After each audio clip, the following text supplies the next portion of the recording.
This is as much information as what we're going to get before the official release of EAFC.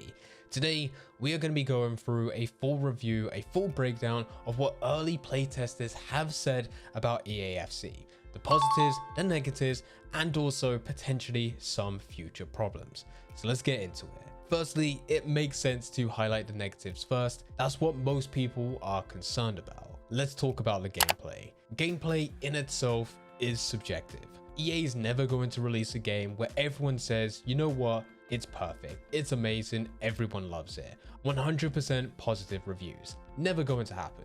Some people prefer gameplay to be faster and have more of that arcadey feel, whereas others want it to be slower, more realistic, shall we say. So with this one, I'm just going to describe what has been said, and you guys can let me know in the comment section down below whether or not this is good or bad. Gameplay as a whole is slower. It's still fairly similar to the likes of FIFA 23, except now you can feel it a lot more in the pace in terms of passing the ball as well as shooting. Anything for you to move the ball from one side of the pitch to another does feel a lot slower. Many have gone on to say, and I've seen a few comments to say, that it feels like it takes 50% more of the time as what it used to do before. Now that may be a slight exaggeration, but one thing we can take away is that gameplay is slower, and you can certainly feel it in terms of the passes, shooting, crossing, pretty much the mechanics you're going to be using all the time. Similar to this, defending has been described as harder. This is going to be a positive if you are someone that really wants to rely on skill, because that certainly feels as if that's been more reinforced this year. But of course, this is going to be a negative if you are someone that heavily relies on AI defending. With that type of stuff in terms of gameplay, that's what we have so far. Let me know in the comment section down whether or not that's a good thing or bad thing. But now let's actually go on to the actual bad things. Firstly, player switching. Not so much the change between player to player, but more of how they've been highlighted.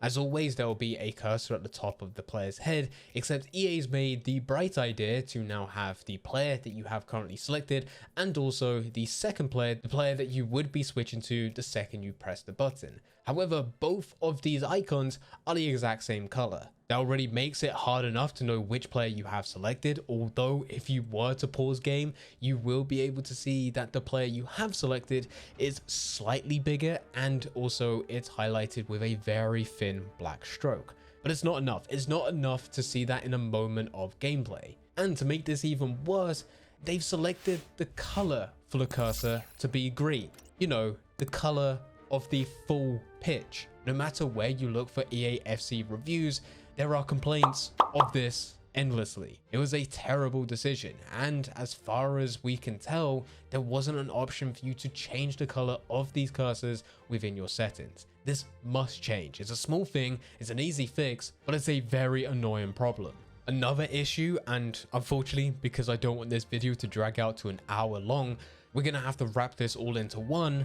There was a lot of bugs. Now this is expected, so don't be alarmed too much. It's expected for a new game to have issues. Every single game that has ever released and will ever release will have bugs, glitches, because there are some things that simply cannot be tested. This is also why players do get invited to betas, in order for the community to test the game, but ultimately to give feedback to the developers so that they can improve upon it. But based on this video, we need to be talking about them. There were issues with entering certain game modes in that it would not let you. The main one being Division Rivals. There were times in which the game itself would crash. And the other one that we heard quite often is the new claim all button within objectives would occasionally stop working. This was highlighted when people would claim all within the menu. It wouldn't claim everything, it would just claim some of the stuff, so they pressed it again, but once they pressed it again, it would just stop working and wouldn't claim anything new after that.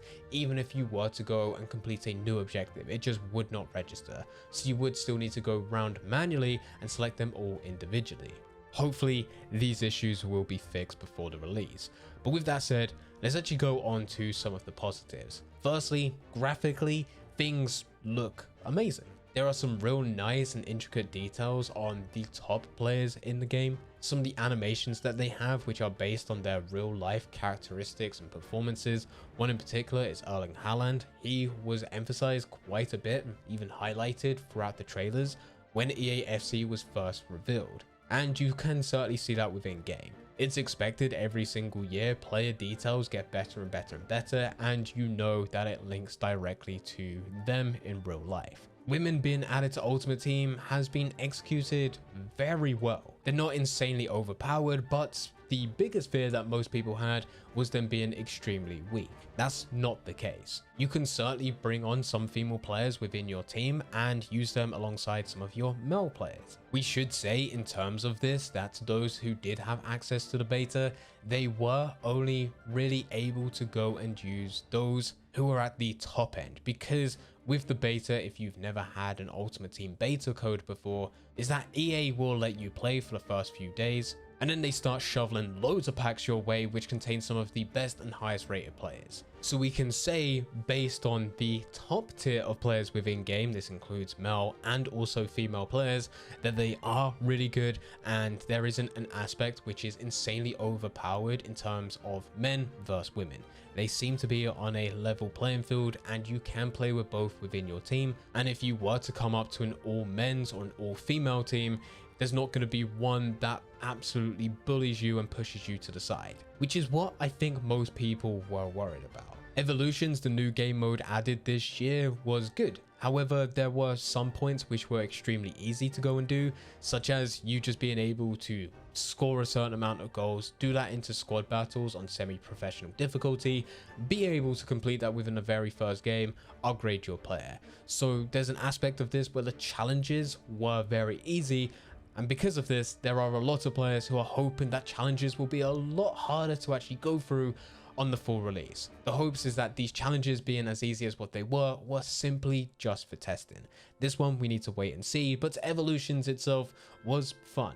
You can only select one player at a time, as in you can select a player, focus on their challenges, but if you want to prioritize someone else who also fits the requirements for Evolutions, you would need to go back through, select them, stop the challenges for the current player that you had, and then switch them over. You can't have 2, 3, 4, 5, as many players, multiple players, progressing through Evolution upgrades at the same time. The progression for challenges only counts to one player that you've selected. You can switch those over in the menu at any point. The pack animation has received a lot of praise. It's interesting because I think this is the first time in many years. I believe FIFA 23 was the same as FIFA 22, but when FIFA 22 was first announced and there wasn't really a pack animation, everyone felt it was a bit weird.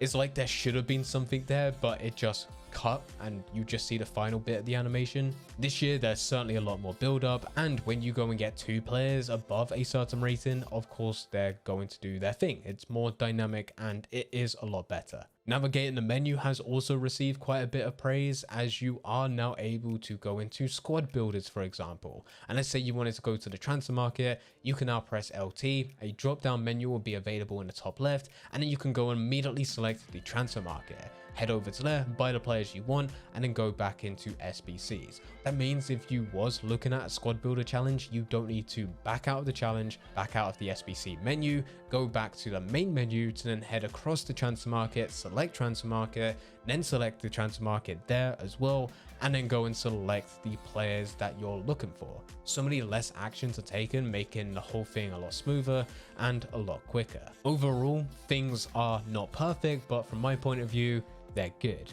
However, that brings us to the future problems. We all know that the day one gameplay may be okay with there needing a few slight improvements, but by the time we get to the very first patch, EA is going to completely destroy it, and it's only going to be playable to a very specific type of player. That is likely to happen this year, just like it's happened every other year. EA doesn't really focus on the top 50% of players because they're trying to make a game which appeals to a broad audience. If you are someone that considers yourself to be the top 10% of players, very skilled, confident, and you play thousands of games every single year, you have just as much of a say as someone who has just played Ultimate Team for an hour. That's because in EA's eyes, you are both paying customers. And if EA can make this game easy to pick up and play for any new beginner, and they're willing to put money in, then from EA's point of view, that's profitable, it's worth doing that. Because regardless of what they do here, you're still an active player, and it's likely that you're still going to be playing thousands of games,